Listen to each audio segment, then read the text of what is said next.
It is officially official.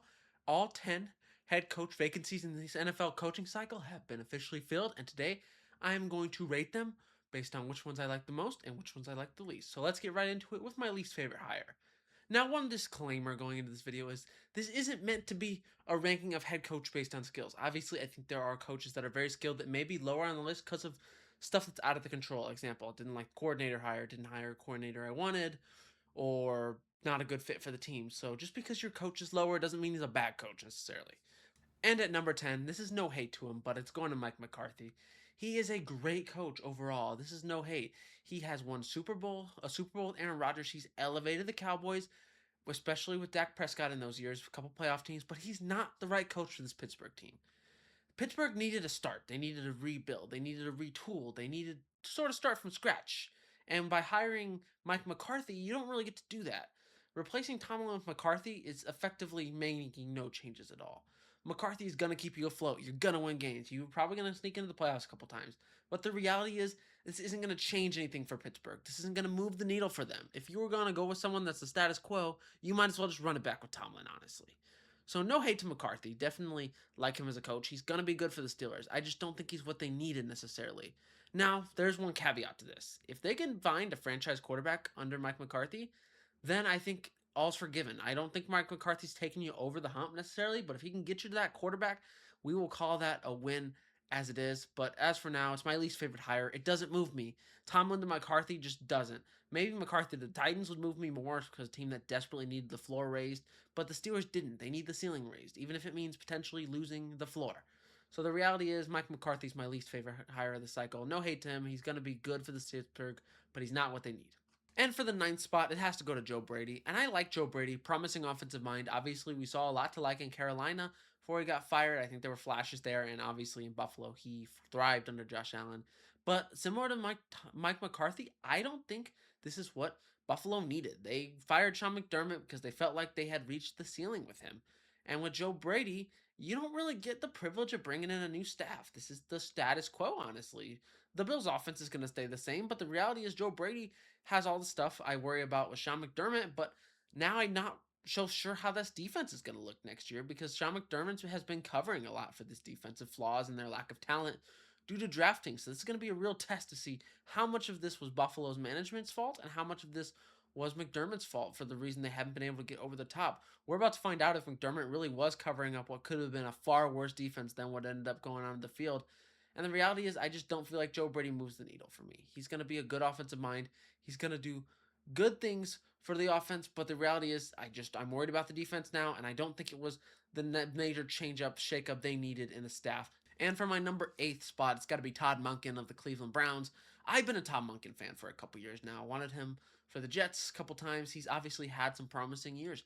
He helped Georgia win a natty. He was their offensive coordinator. He led a Lamar Jackson MVP year a couple years back. And obviously, he's a great offensive mind. He transformed a couple organizations over the years.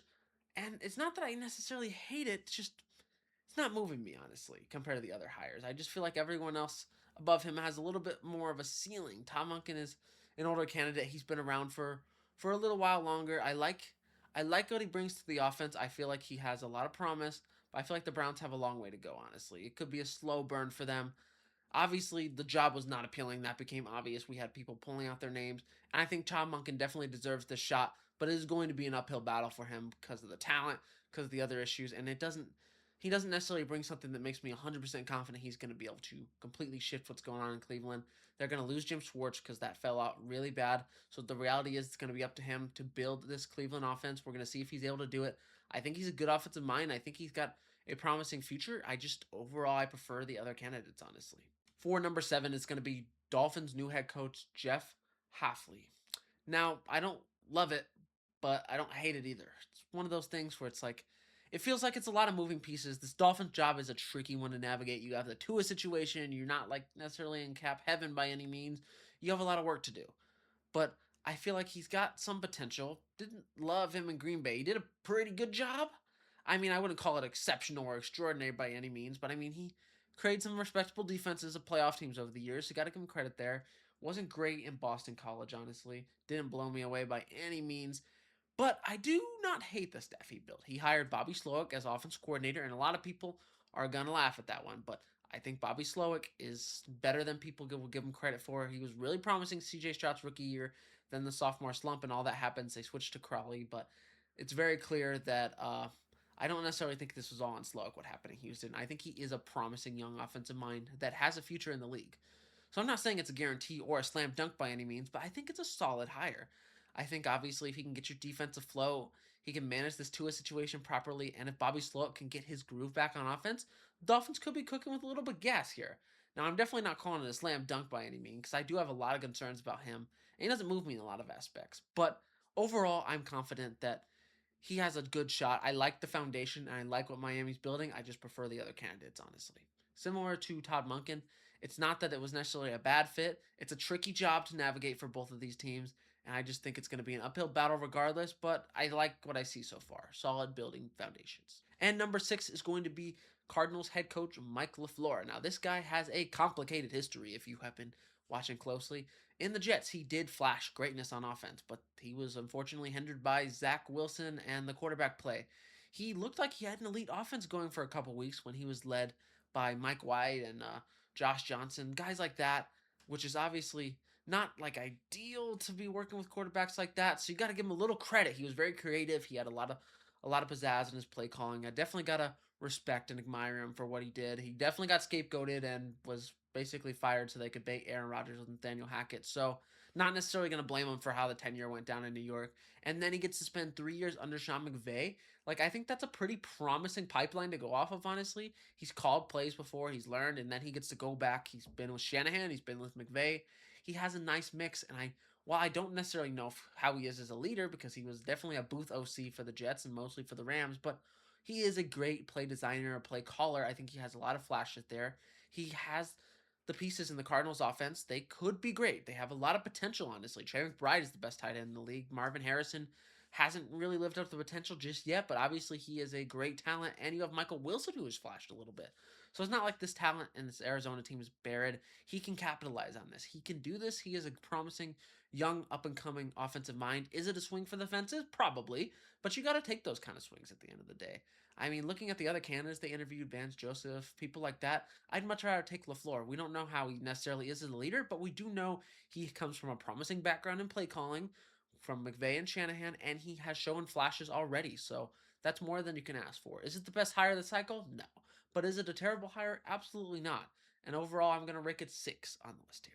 And entering the top 5, we got to start out with Raiders head coach Clint Kubiak. This was the exciting offensive mind of the cycle. Mike LaFleur was getting some discussion, but not like Kubiak. This was the offensive hotshot genius that came along and is going to be the next big thing that many Raiders fans are probably hoping for. But I like this hire. Obviously, Kubiak's had a fun NFL career so far. He is doing a great job, obviously, this year for the Seahawks, leading them to the Super Bowl. JSN has been an OPOY caliber player. Run game has been great. Sam Darnold looks great and has won 2 playoff games now in great fashion. So you can't complain about that resume. It's solid. He was a promising play caller in New Orleans. Obviously, that staff gets let go, and he gets to go to Seattle, and he really gets to blossom there. And that's honestly super exciting. And I think Raiders are going to be a good fit for him. I think the way he was able to navigate the run game in Seattle this year should make Raiders fans very excited for what he has in store for Ginty and Brock Bowers, 2 blue chip players. Now there's work to be done on offense. You got to build the offensive line for Mendoza, and you got to get a couple more playmakers. But the reality is the pieces are there for this Raiders team to be a sneaky, fun offense. Defense has a lot of work to do, and we don't necessarily know how he's going to be in the leadership department, but he comes from a great legendary Kubiak lineage, and I'm very excited to see him. I think he is the offensive catch of the cycle. I think the guys rated higher than him are more mainly because of other staff stuff and other excitement behind him, but I think he is a top 5 coach of the hire, and I think I'm very excited to see what he has to do. Next up at number 4 is going to be Falcons head coach Kevin Stefanski. And this is one I really, really like because I think Stefanski has had the short end of the stick in his tenure so far. Obviously, great coordinator in Minnesota, gets that promotion to Cleveland, and immediately wins Coach of the Year with Baker Mayfield as at the helm at quarterback. They win a playoff game. They are pretty close to going to the championship game if there wasn't one questionable fumble that becomes a touchback, if you remember correctly. And then obviously the Deshaun Watson stuff happens. He sends Baker away, gets cattle saddled with the Deshaun Watson contract disaster. Joe Flacco comes in and he wins 11 games with three, four starting quarterbacks, and Joe Flacco primarily leading the helm. So pretty impressive stuff, all things considered. He's had a lot of turmoil in Cleveland, and he's getting blamed for a lot of it. This year, he has to run it back with Joe Flacco, Shador Sanders, and Dylan Gabriel, and still sort of has a pulse here. And Harold Fannin is doing a great job. Isaiah Bond, undrafted free agent, obviously he had the talent. He's able to make lemons or lemonade out of lemons for these sort of talents, and I think he has a ton of potential still. He just the reality is Cleveland was done, which is tough, but just the way the NFL goes sometimes. I think in Atlanta, I'm very excited to see what he has in store with Bijan, Drake London, all these weapons. Quarterback is a question mark, but I think he can handle it. He's handled far worse up to this point. And the Falcons defense is ready, so slam dunk at that DC hire. You could be cooking with gas right away. The talent is there, and I think if anyone can capitalize on it, it is Stefanski. So he is number 4 the hire, a good, rock solid hire. I think Falcons should be very excited. They got an upper echelon candidate of the cycle. And entering the top 3, these are the really candidates I am super, super excited for. Number 3, Robert Saleh of the Tennessee Titans. And a lot of people are going to think this is kind of controversial considering how everything went down in New York. But I'm here to tell you, as a Jets fan, not blaming him for what happened, honestly. While he can't completely be clear to blame, I can't blame him for the circus that overtook this team when Aaron Rodgers came into town. It was rough, but those defenses were legit. 2022 was real. He was 7-3, 7-4. Obviously, the meltdown happens. That's really tough, but the fleeces were there, and he did lead an elite Jets defense. And a Jets defense that was able to appeal Aaron Rodgers to come to New York in the first place. So there's definitely there for him. He can make you a dang good defense. His flaws was the offensive coordinator situation, the offensive side of the ball. Obviously, as I talked about, this wasn't necessarily the floor's fault. Just saddling all these rookies together without a lot of experience in that offensive room definitely sunk their offense. And then you'd have to panic, pivot to Hackett and Rodgers, and from there it all sunk. But why Robert Saleh is ranked so high is not necessarily how his tenure ended. It is because of the OC hire that is coming with him. He was able to snag Brian Daboll as his offensive coordinator. This is the Brian Daboll, former New York Giants head coach. And this guy can develop a freaking quarterback. He is the architect behind Josh Allen. And obviously, he had Daniel Jones going in that major redemption year. Obviously, playing at his highest level he had played at up to that point before the Indy year.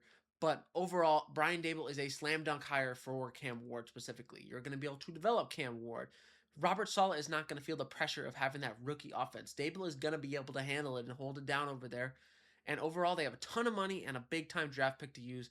That's why I'm so excited about Saleh. He can focus on what he needs to be doing, building up that defense, making it elite, and Daboll can handle that offensive side of the ball. Obviously, they're going to work in tandem a lot, but overall, I think having Daboll and that experience over there is making this Saleh hire that much better. It's going to allow him to truly hone in and do what he does best, build dang good defenses, and be a great motivational leader for Tennessee. So overall, slam dunk from me. At number 2, it's going to be Giants hiring John Harbaugh. A lot to like about John Harbaugh if you're the Giants. He is the desperately needed floor raiser for this franchise. This franchise needs to get back to consistent winning. And even if that doesn't necessarily mean a Super Bowl run right away, John Harbaugh's going to make sure this team is relevant. He's going to make sure this team is playing at a high level. And this team has the talent to really think he can capitalize on.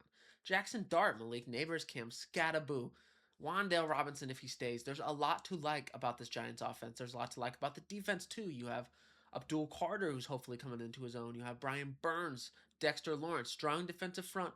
Obviously, there's still work to be done, but I am very excited for Harbaugh in New York. I think it's a good fit. This is what the Giants need. This is the kind of person that can help. He can assist in making sure Jackson Dart is playing at a top level. It's tough not getting Monken. It's tough him going to Cleveland, but I still think Harbaugh is a great hire. He's what the Giants need.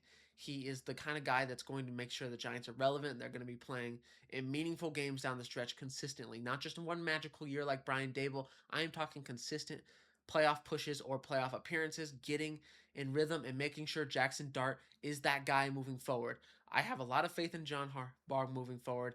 I think he is the guy. He has a ton of potential there in New York. He's going to be able to capitalize on that talent there. He is my second favorite hire of the cycle. And my number 1 favorite hire of this cycle is Ravens head coach Jesse Minter. There's a lot to really, really, really like about Jesse Minter. First up, Ravens, major issue for them. Injuries, injuries, injuries. Every year, what did Minter deal with in the Chargers? Injuries on that defense, still keeping them afloat, still playing elite. He had an elite defense both years he was coaching his Chargers DC. Obviously, he had one of the best defenses in the country when he was coaching Michigan, winning natties with Jim Harbaugh. So there is a lot to like about Jesse Minter. This guy is ready. He is a former Ravens staff member. He's been on with the team before. This isn't his first stint. He's the exact kind of guy you want to promote, the young buck that raises your ceiling. And that's why I am super optimistic moving forward about him.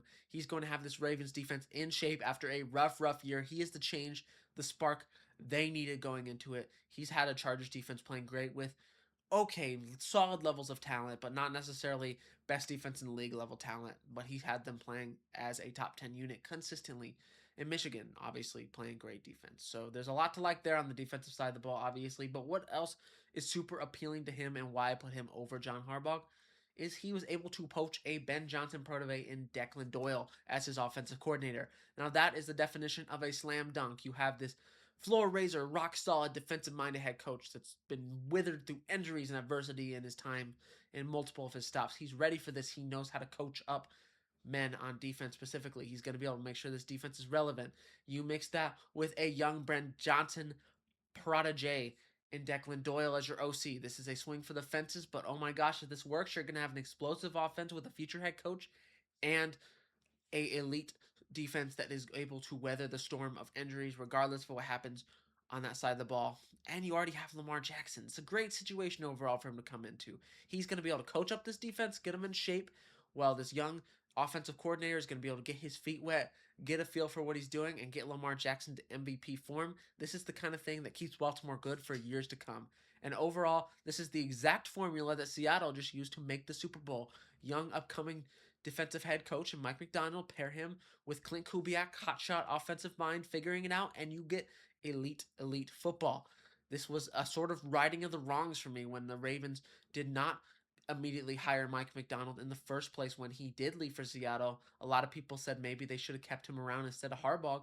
Ravens obviously keep the course with Harbaugh. Seattle's defense is great. Ravens defense falls off. They're missing the playoffs. But now they're able to right that wrong in Minter, and I'm very excited. This is a great staff he's building. This is already a solid roster, and overall, I think he's the best hire of the cycle. I think he is a slam dunk. Now, I hope you guys all enjoyed this video today, ranking the head coaches. If you agree or disagree, feel free to comment below and all your opinions on which coach hires you like, and if you are amped, who is your favorite team, and did they get a new head coach? I hope you guys enjoyed this week's video of Pro Ball Pod. I am Jack Gretler, your host, signing off.